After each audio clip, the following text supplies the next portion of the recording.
સપ્તશી સંકુલ શાળા વતી આપ સૌ વિદ્યાર્થીઓનું હાર્દિક સ્વાગત છે। વિદ્યાર્થી મિત્રો, આજે આપણે ધોરણ 6 ચેપ્ટર નંબર 2 પૂર્ણ સંખ્યાઓ। વિદ્યાર્થી મિત્રો, આજ આપણે ચેપ્ટર નંબર 1 સંખ્યા પરિચય એ આખું ચેપ્ટર આપણે કમ્પ્લીટ કરી નાખ્યું છે અને તમને હોમવર્ક પણ મળી ગયું છે।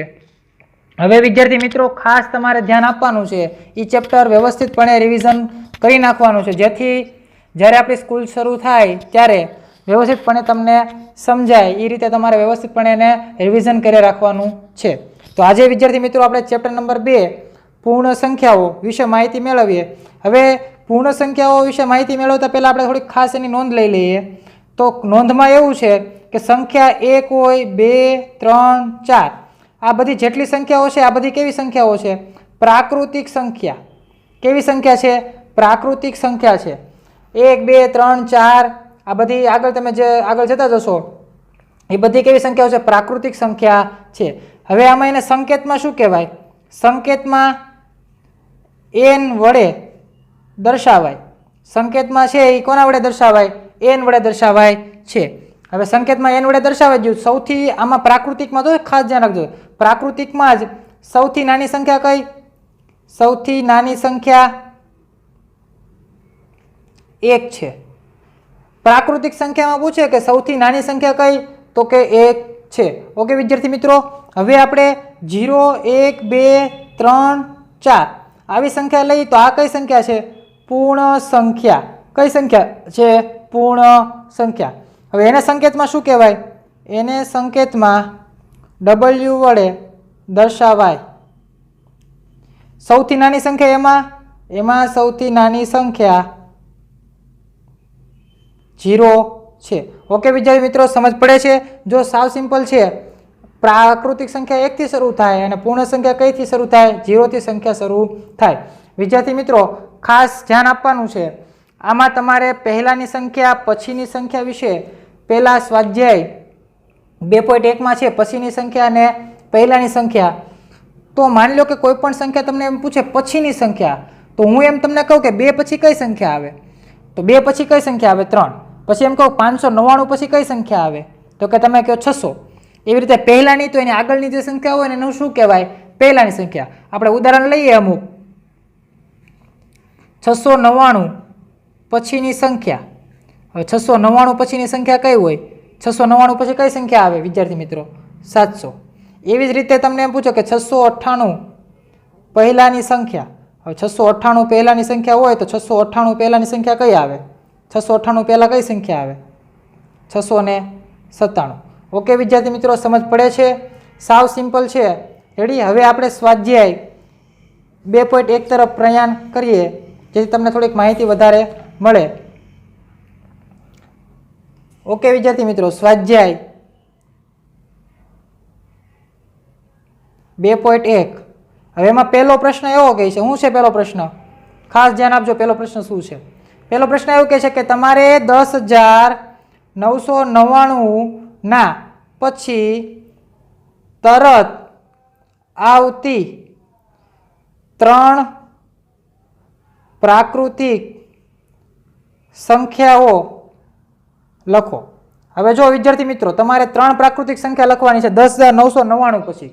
તો 10,999 માં તમે 1 ઉમેરશો એટલે કેટલા થશે? 11,000।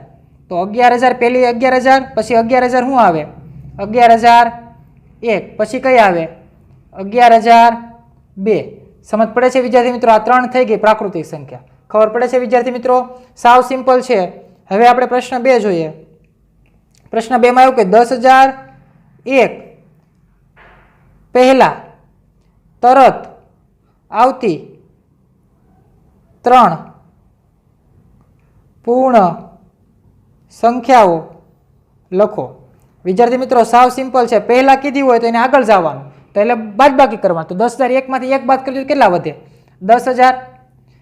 હજી એક એની આગળની સંખ્યા આપણે લેવાની છે, તો હજી આપણે બાદ કરશું તો 10,000 માંથી હજી એક બાદ કરશું 9,999। હજી એક બાદ કરશું તો 9,998। ખબર પડે છે વિદ્યાર્થી મિત્રો? હાવ સિમ્પલમાં સિમ્પલ છે આ ચેપ્ટર। પ્રશ્ન 3, પ્રશ્ન 3 માં શું કહે છે? સૌથી નાની સૌથી નાની પૂર્ણ સંખ્યા,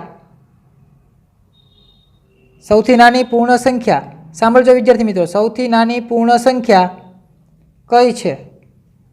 સૌથી નાની પૂર્ણ સંખ્યા તમને ખબર છે, જો અહીંયા આ પૂર્ણ સંખ્યામાં સૌથી નાની પૂર્ણ સંખ્યા કઈ છે?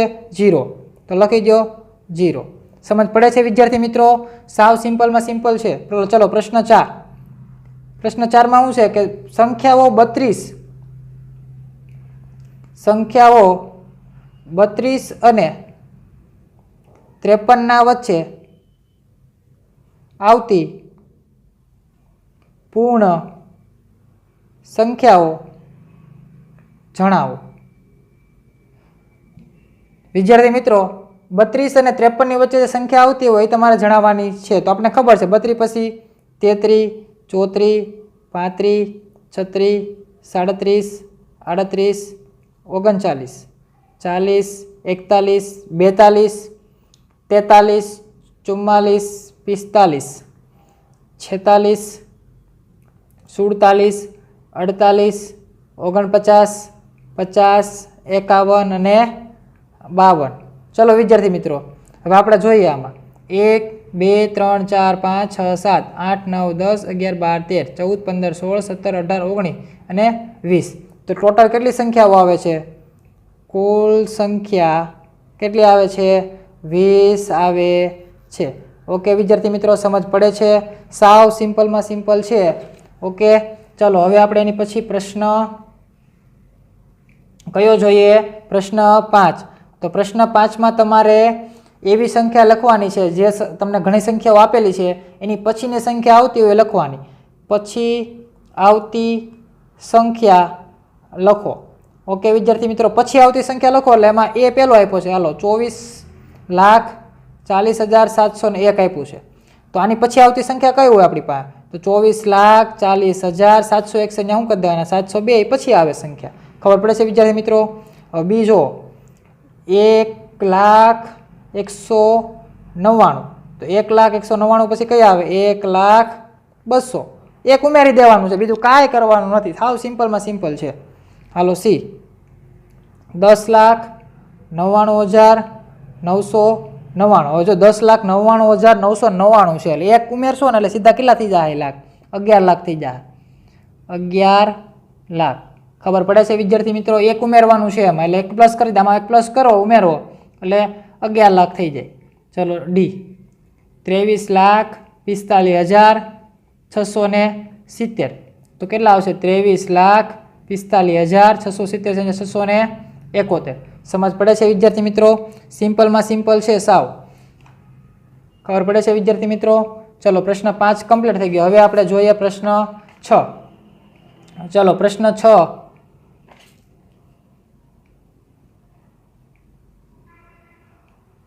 પ્રશ્ન 6માં પણ આવું જ છે સિમ્પલમાં. એમાં તમારે પ્રશ્ન 6માં શું કરવાનું છે?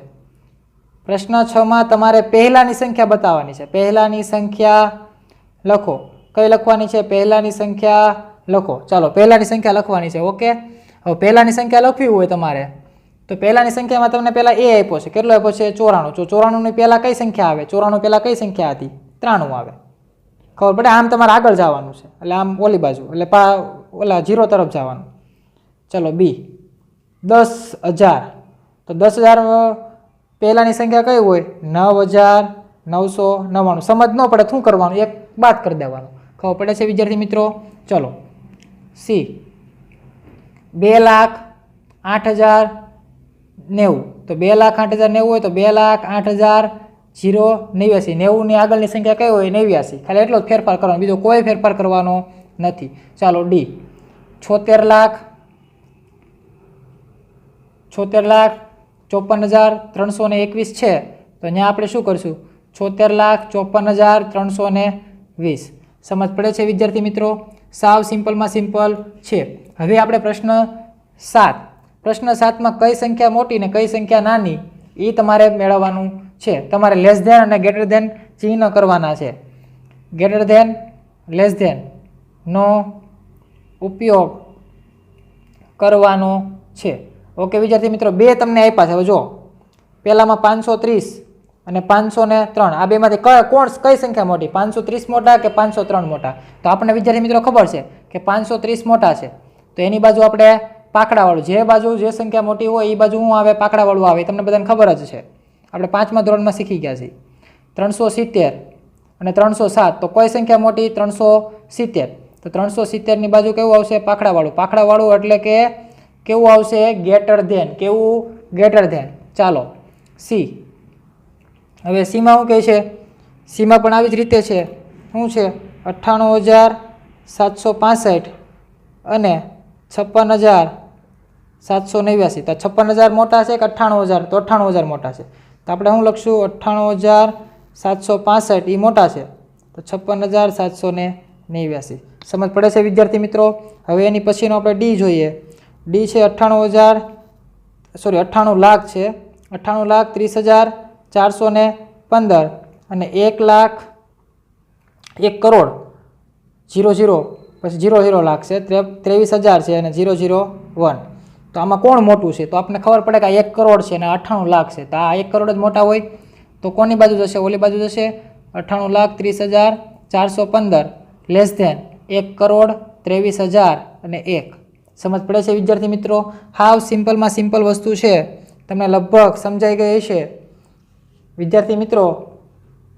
હવે આપણે સાચું ખોટું કહેવાનું છે.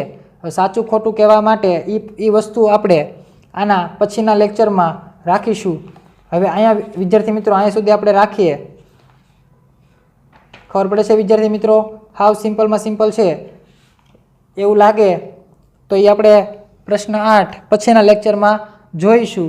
વિદ્યાર્થી મિત્રો સિમ્પલમાં સિમ્પલ ચેપ્ટર છે આ પહેલા ચેપ્ટર કરતાં પણ સાવ સિમ્પલ છે, એટલે વ્યવસ્થિત તમે સાથે સાથે તૈયારી કરતા રહેજો, જેથી તમને જ્યારે પાછળ ક્યારેક પ્રશ્ન પૂછવામાં આવે ત્યારે વ્યવસ્થિતપણે આવડે. અને આ વિદ્યાર્થી મિત્રો ખાસ આ બધું લખતા જજો, રેડી, જેથી તમને તકલીફ પડે નહીં. ઓકે, ચલો.